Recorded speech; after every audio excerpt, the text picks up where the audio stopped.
welcome back to Irish Ears of Disney Fancast. We're going to kick this 12.1 episode, 12.2, was 12.1? Who knows anymore. This is the second part of our D23 extravaganza. If you've missed part 1, scooch back to that podcast. It's all about all the park announcements, and in part 2, we're going to talk about the movies and streaming services and what's going on with Broadway shows and things like that. So where to start? We have a whole lot of list here, Megan. Welcome back. If you haven't met Megan before, we all know Megan. I'm here. Hello. Yeah, I'm kind of assuming everyone's coming from part 1, so people are not going to just jump into part 2, because part 1 was all the juicy park stuff. We have just a massive list of announcements. I mean, like, it's almost a joke, the numbers that they're coming out with. So we'll just go whistle stop through. Maybe at the end we can say what we're most excited for. And for me, it's going to be just pretty much anything Marvel. But so we'll start off with like Moana 2. So Moana 2, we got Auli Carvalho coming out singing a new song from the movie. Excited. And then loved it. Big time. Like I think, what is going on with Moana 2 and then the live action Moana? Is that like in parallel production, or? I think so. Do you know? I think they're both being made at the same time. I feel like we're going to get the Moana 2 like film first, but like they definitely are still making the live action one. I don't know. It's all a bit strange, because wasn't Moana 2 originally meant to be a series for Disney Plus, and then they ended up just turning it into a movie? Oh man, that'd be crazy. Wasn't that That was the probably under. Oh, that was probably under Chapek. That was loved the lore. Disney Plus. Yeah. Yeah. I think they're gonna put Chapek into Villain's Land in Magic Kingdom. But so Moana 2 is coming out. That'd be incredible. Chapek and Tweedledum and Tweedledee. It's just the same character. Moana 2 is coming out November, in that kind of Thanksgiving window, you know, the third or fourth Thursday in November. So that's going to be huge this year. And The Rock came back, and The Rock then... The problem with The Rock is that you have to pretty much stroke his ego to get him involved in anything that you're doing. Mm-hmm. So when The Rock came out, you know, with the, you know, acting as Maui, he then said, oh, we're going to show a whole new jam. And then they showed this random monster truck, which I can only assume was like a Disney Plus thing. I took a note on that. What is that? It's Monster Jam. It's like a monster trucks something for Disney Plus. It's like an animated Pixar thing. Weird. That he's going to be the voice of. Yeah, it's clearly, do you know what it is? It's 7 Books Production. Do you know the production company that he has? And whenever he's behind something, he just pushes it big time. And like his Tequila and his that awful DC movie Black Adam that they did that killed the whole universe for them. If you want The Rock, you gotta get Monster Jam. So that was probably exactly how it went. That was like, I'll do Moana 2 and I'll do the live action, but I want a random series about monster trucks. I'd say he's going to run for president in a few years, and he probably thinks that the Republican voters want a monster truck thing on Disney Plus. There you go.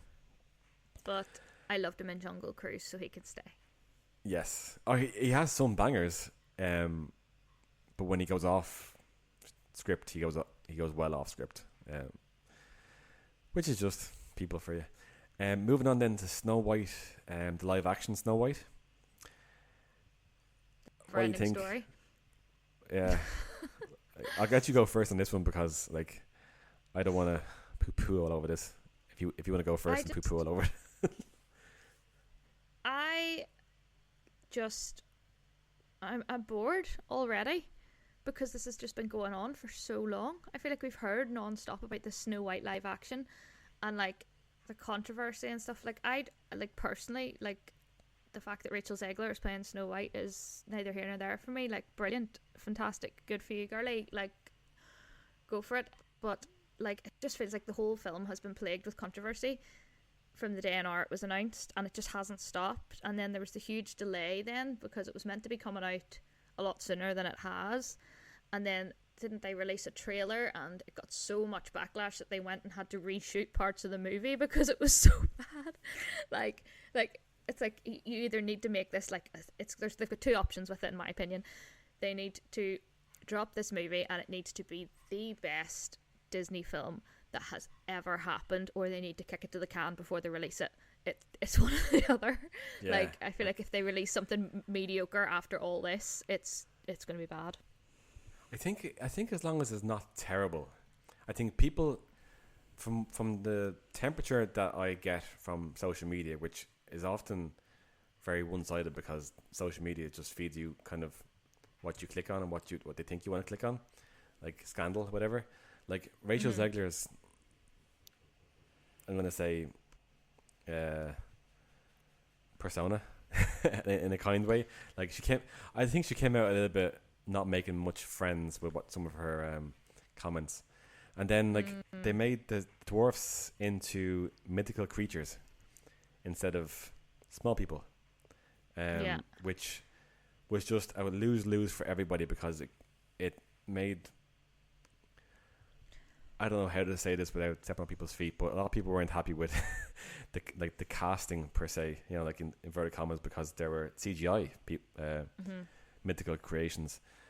Like, why aren't actors getting the role? That's and why aren't they being given the opportunity to you know, get exposure and representation and whatnot? So like it's a minefield. Let's just move on. But like the Snow White movie, yeah, like we had that weird Kirsten Stewart movie a few years ago with Chris Hemsworth that wasn't Disney, and then I don't think that was Disney. But now they're bringing in, like, you're meant to believe that Gal Gadot is this, like, you're meant to believe that Gal Gadot is somehow worried about Rachel Zegler's beauty when Gal Gadot is like, you know, some sort of goddess. When Gal Gadot is Gal Gadot, like, yeah. So it's not realistic. It's not real. No. Not buying We'll that see. bit. Sorry. We'll see what happens. I think if they come out with like a 6 or 7 out of 10 movie, people will just watch it and then forget about it. But if they come out with like a 3 or 4 out of 10 movie, it's going to get absolutely slated, and it could be like career ending for certain people. Yeah. Because they stuck their name on it, and we'll just see, like, who asked for a Snow White like dramatic remake? Who knows? With like Whistle While You Work, kind of done with like dun dun dun dun dun, you know, that kind of thing. Yeah. Toy Story 5. Toy Story 5. It's going to be Yay. like the technology versus the toys, which I think is a great little spin. Obsessed. Pixar can pretty much do no wrong, and I hope that, like, Disney are fighting against the technology, even though they're making everyone use their phones going around the parks. But this is a real tongue-in-cheek kind of to get kids off iPads and things when they should be playing with toys. It So I'm looking reminded forward me to a it. bit of Wreck-It Ralph 2. You know that part where they are like traveling through the internet and Yeah, they're I love seeing that. all the websites going past and stuff. And that, I thought when that first came out, I was like, that's so freaking clever. Very, And yeah. I think that's what they're gonna go for with this, and I'm so excited. But on a side note, the emotional damage that 4 caused me, like the separation between like Buzz and Woody, I cried in a taxi in front of a taxi driver on the way home over Toy Story 4. Like, I was a mess after watching that in the cinema, only for them to do Toy Story 5 and be like, the gang's back together. Like, But it was the same, What? like What? Toy Story 3. Like Toy Story 3, we had this like, oh my god, Lotso's killing them all. They're all gonna die. This is it. Hold hands going down to the melting thing, and then like they gave us the same emotional damage in Toy Story 4. So I can only imagine in Toy Story 5 we're gonna need therapy after this too. And long may it continue. yeah. I know I'll So- complain about it, but it's still one of my favorite Disney franchises. So Yeah, no, I'm still good. keep Like they going to could, watch it. like I think Toy Story deserves feature movies.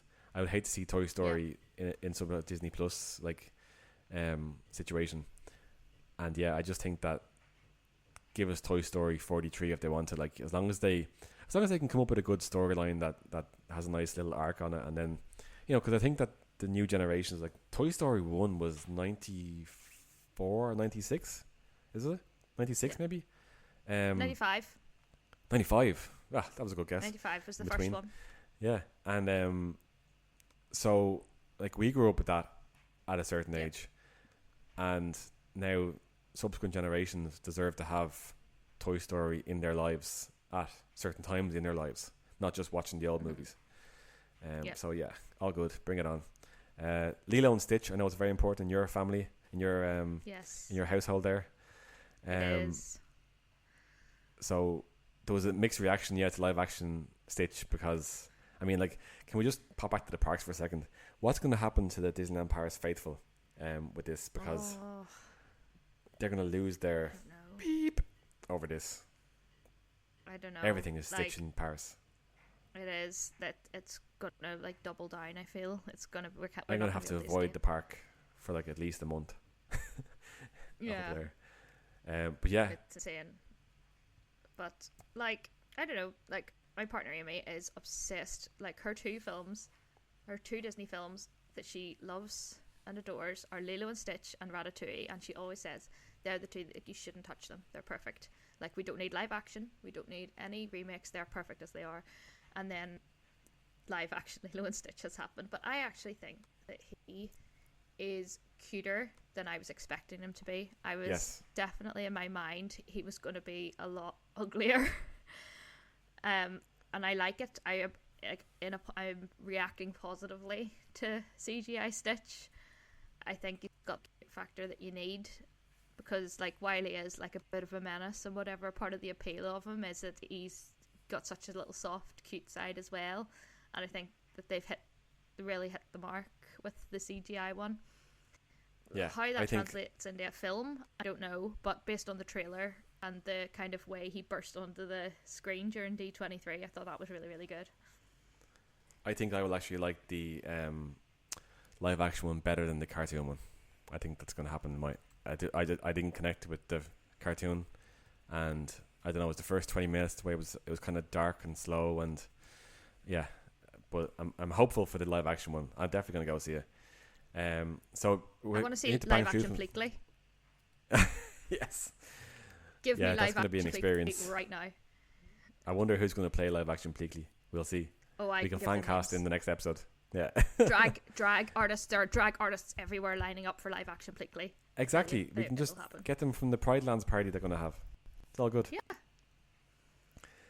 Incredibles 3, I think this got a huge, like, there's a hardcore Incredibles fan base. I'm gonna go see it, obviously, but not hugely excited for it. I don't have a huge graw for Incredibles.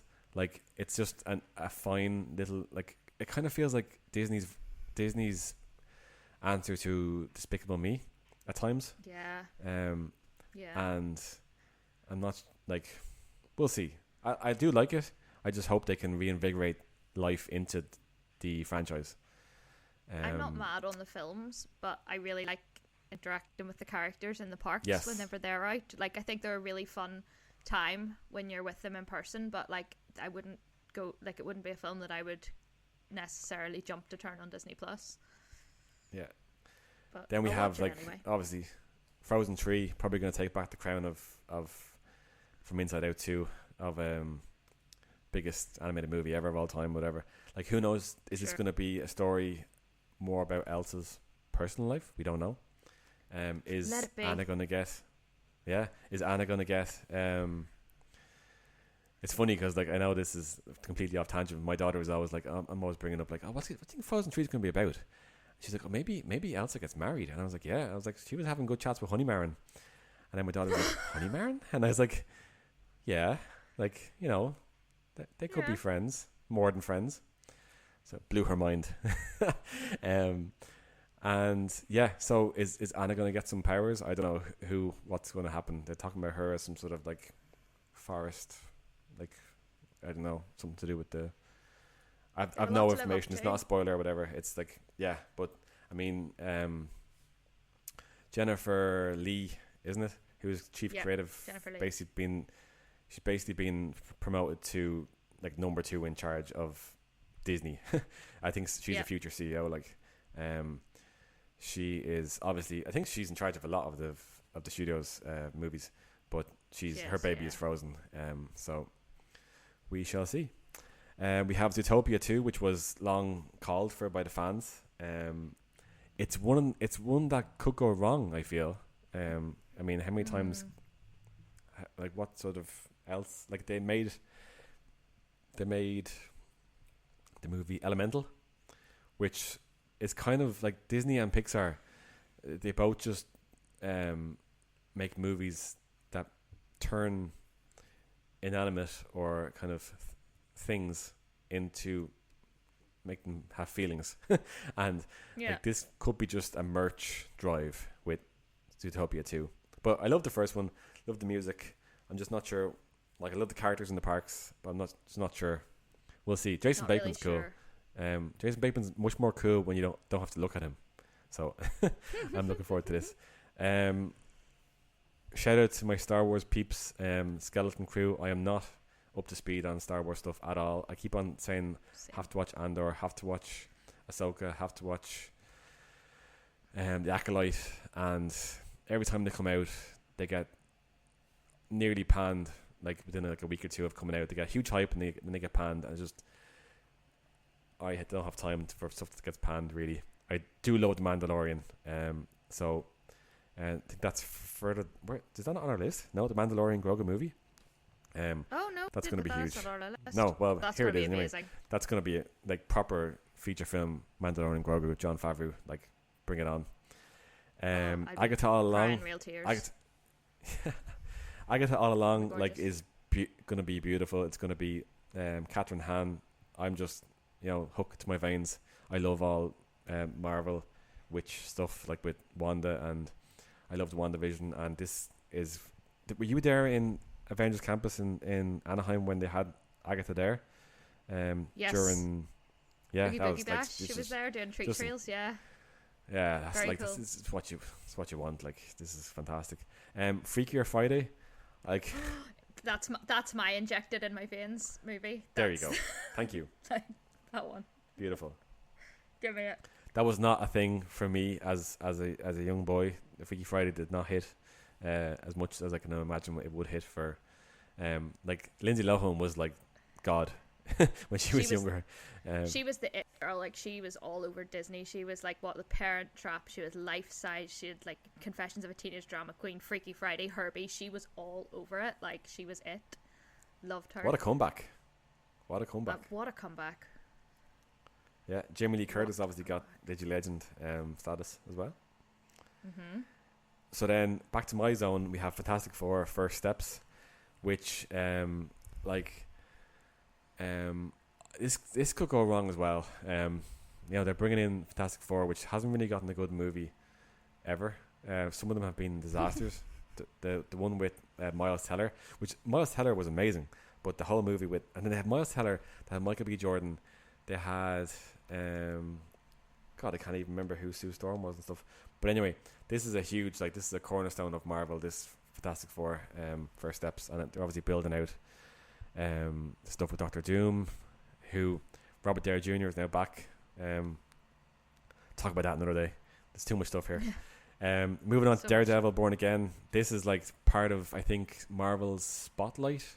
Marvel are going to have this like super realistic, almost rated R version of their Disney Plus series, and this is part of that. So like, I think that Spicy. Echo was part of that. I haven't watched Echo either, so just Star Wars hate, don't come at me because I haven't watched Echo either. Avatar: Fire and Ash, just another Avatar movie. Like, oh god. Respectfully, don't care. Yeah, respectfully, it's fuel for the parks, fuel for Animal Kingdom. Another long movie. Skip. Yeah. Like, how many times can we get bashed with climate change from big blue people? I know. Tron Ares, I'm huge on this now. This is the opposite of Avatar. Like, I really felt that the Tron Legacy movie was. I went to see that in the cinema with my dad and stuff, and the soundtracks, like Daft Punk did the soundtrack for the second one, and it was cool. They did the score, and that single-handedly wants to make me visit Florida just to see the Tron ride and go on the Tron ride. So Yeah. Tron Ares is getting done by Nine Inch Nails, which could go completely right or completely wrong. Who knows? It's definitely a departure. Interesting. Like Disney Nine Inch Nails. Who knows? You never know. Win or Lose, the Pixar TV series. I have no idea what this is about. Is it? What land is it's it in? a What softball. kind of? it's like a softball team, I think. Like, Okay, it's gonna so be on Dream Disney Productions Plus. is going to be Dream Productions. The Inside Out series is going to be set in between Inside Out 1 and 2, where like it's obviously the studios where they create dreams, and I'm just like, give me all the Inside Out stuff. I'm just like, I love it. Yeah. I love it. I'm kind of gonna sad be though big. that they've gone for in between the two films, because there's a lot of characters that were introduced in Inside Out 2 that I would have loved to have seen a little bit more of. Like, Yeah, but Ennui, Yeah. one of the greatest like underused Pixar characters, Yeah. like iconic. Like, I love that character so much. and fantastic for Disneyland Paris if they ever get Ennui to like, that was just like basically like a French person, you know, like it was basically like, Literally, yeah. it was just the way she And just lies across the sofa and she's like, "There's an app for that now." Yeah. Did you notice how Oh, she's I gorgeous. don't know, like, but they can never get the plush of Ennui into the parks. I don't know if it's sold out instantly or that they're not making it or whatever, but like They just don't want it in there. I don't know. And then Hopper's Pixar, is that? That looked hardly cute. That was like something an animal-y kind of one, I think. Like a it's a beaver, a robot beaver. Kind of like weird weird concept, but like cute. So Yeah, I'll yeah. probably still go and watch it. It's funny, like we pan like, you know, Toy Story 45, but then when they bring out an original idea, we're like, what's that like? Why were they making new stuff? Like, I just expect Hoppers to be part of Zootopia's land, you know? Or Bugs Life. In my head, that's yeah. I thought Hoppers. I thought Judy Hopps. I don't know. I haven't seen any concept for this at all. Like, but we'll see. Mufasa. This is going to be interesting because Stop with the live-action Lion Kings. the thing is that the live action Lion King, like, sneezed and got over $1 billion. Like, nobody came out of it thinking that was amazing. Like, obviously, technically amazing, and like, I don't know. I felt Beyonce was kind of like overplaying her part in a bit. Beyonce was in it. Yeah, Like, yeah. that's yeah. why people were going to see it, because Beyonce was in it. Like, Sure. Not because it's a great That's movie. what that's. But Mufasa, now it's Mufasa and Scar, whose real name escapes me, but they're bringing it back to when he was a kid. He wasn't called Scar because he wasn't born with a scar. Yeah. But yeah, Oh, it's going to be Taka. interesting. Yeah, Taka. Who knows how this goes? We never talked about the whole mess in the Lion King land in Disneyland Paris in our previous episode. That all the all the concept art was wrong, and they're continuing to make wrong. Like I saw, I think it was Raphael, cast member at Disneyland Paris, today was showing backstage at Disneyland Paris where they're kind of showing off D23 news and like kind of an exposition backstage at the cast member offices in Disneyland Paris, and they're using the live action concept art, which Josh said it was going to be 94 movie based, and this is this whole mess over the fact that somebody told somebody to make concept art and they just assumed it was live action, and then this person had spent months doing a beautiful live action concept, but then it's going to be based off the 94 movie, which is grand. Nice and confusing that we're opening a land based on the 94 while the live action movie is coming out. Like, that's nice and Yeah, confusing. and the live action did $1 billion, and it has another movie coming out, and probably another movie coming out.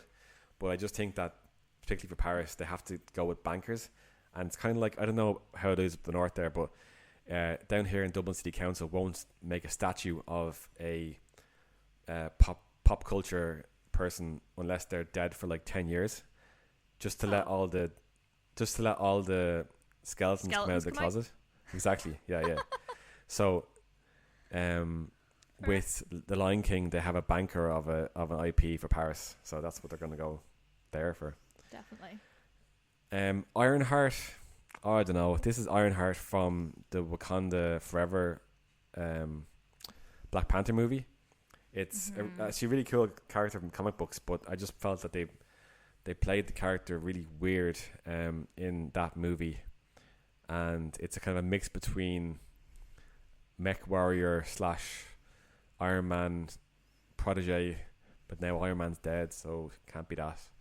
And it's going to be a yeah, rather than a movie. yeah. Riri Williams, really good actress. She plays Dominic something. I can't remember the name, but like everything's in place for it to be good, but just the look of the main character, the look of the suit and everything, just doesn't connect with me. So I don't know. We'll watch it. Andor season 2. Like the people who love Star Wars love Andor. Like I think it's to do with the lead up to Rogue One. Rogue One was a brilliant kind of, again, like underground dark Star Wars movie. So I hope that my Star Wars peeps are happy with Andor season 2. It's so dark, and Rogue One, like you don't see any Rogue One stuff in the parks because the parks just want to keep it with Skywalkers and Darth Vader and whatnot. The old stuff. And then we have a movie that I care nothing for, which is Percy Jackson. Percy Jackson and the Olympians. Could not give a hot snot about this. Really, no, some people might. Some people might. I like. Some might. Crazy. We're gonna whiz through also the Disney on Broadway announcements. So we all knew that Frozen the musical is finishing up in London, so that's getting moved on to Disney Plus, which is fantastic because that now frees up a few hours for me in 2025. We're getting Hercules in the West End, which looks incredible. The cast they had on the stage, booking that as soon as possible, big time. The cast they had on stage was just incredible. Like they are going to smash that. Like that's going to be incredible. It's maybe going an in Irish one of the Ears cruise little ships too. Oh, is it? Maybe we should do an Irish Ears visit to London. That maybe would, we should. Let's get on it. Yeah, because we had an Irish Ears Beauty and the Beast, so we should do Irish Ears London. Here we go. Yeah. Then we have, like, I don't know if you call this an announcement. It's more like a shifting of the tectonic plates of pop culture, which is The Greatest Showman coming to like a proper musical. There is a performing. There's something happening in London called Come Alive. It's officially licensed and everything, but I can't put my finger on the difference between. Come Alive is like a circus show. It's like a 360 circus show, officially licensed though. It's all the music and all the everything. But this announcement at D23 was for the the flat Broadway Greatest Showman, basically the movie on stage. So I don't know the difference between the two of them, but when I watched the vlogs from the Honda Center, like the whole crowd went wild, and like I can't wait for this to feed through to the parks. And like The Greatest Showman, imagine it, like bring back like Cirque du Soleil in Paris, and oh man, I'd be happy if this comes out when I'm 60. I'd be happy. I'd love it. Just bring it eventually. It's built for the parks. Oh, I would. I listen to the soundtrack still so much. Like this is right up my street. Oh sure, did I send you my Spotify receipts? Pretty much, I think for like June or something. And it was Greatest Showman was number 1. Like it was just like it's everything. It's absolutely brilliant everything. Film, brilliant soundtrack. I think that's it for the Broadway stuff. Was there something else I'm missing? I think that's it. Maybe I'm not. But yeah, and then we have like the cruise ships again. Just touching on those, like, so a lot of entertainment can move from Broadway into cruise ships fairly quickly. So, I know they've obviously with the 4 new cruise ships, they're gonna really, squeeze that juice, and I can certainly see, stuff going from the West End and Broadway into cruise ships fairly quickly. Like possibly another opportunity for Frozen now that it's gone off the West End. They could maybe move that onto one of the ships and all could sorts. you imagine, like, here we are, armchair imagineering, could you imagine a Frozen themed cruise ship going around the fjords in Norway? Unreal. Like it just writes itself. It writes itself. Yeah. Like unreal. These people are paid a lot of money to come up with these ideas, and here I am. Here we are on our little kitchen podcast, fixing it for them. But yeah, that's it for the kind of entertainment announcements. Like overall, I think I was hugely impressed by D23. I'm strongly thinking like in 2 years, like find a way of getting over there just to be there. And yeah, any thoughts from yourself? Or any favorite things that were announced? Favorite things, probably I like the Walt Disney animatronic, Toy Story 5, and Freaky Friday, Disneyland 70. Those are probably my main ones, I would say. Yeah, Freaky Friday, just give me that. I haven't stopped thinking about it since we saw like the reunion of Lindsay Lohan and Jamie Lee Curtis on the stage. I was like, yeah, this is gonna be good. It's gonna be good. They can't mess this up, and they know that. They love that film. They're not gonna mess it up. Yeah, I think like tapping back into like 90s nostalgia. It's all about it these days. For me, I think just looking through a little list of the last episode too. I can't wait for the 7th anniversary. You know, that's gonna tempt me. Maybe I can plan for that. Maybe we'll see. And then Avengers Campus as well. That's my other one. Avengers Campus in LA. Like that's a huge one. Top of my list. Avengers Campus LA. And like the Villains Land, if that ever gets built, who knows? We'll see. That's going to be huge. Like the nighttime show at the lake in Paris is again going to be world class, and I can't wait for that. And then probably Tron, and I'm just picking out the list. Tron, and actually it was like before D23 we had San Diego Comic-Con, and they had Avengers Secret Wars and Avengers Doomsday, so they're gonna shoehorn those in. But listen folks, we have 45 seconds left on this recording, so I'm going to wrap it up. That is a wrap of episode 12.2 of Irish Ears, a Disney Fancast. Keep it to speed with Megan on Megan Loves Magic, also known as Safe Station 19 Universe. Woohoo! And myself, Woohoo! Stuart at DLP Tips for Irish. Everyone go watch Station 19 on Disney Plus. Do it. Stream. Like we always say, we definitely will get back and do more podcasts. We're back on the road now for sure. You know, if this will not happen again, I'm very sorry. But for now, we'll say abiento and see you soon. Boom, boom. Bye. Bye.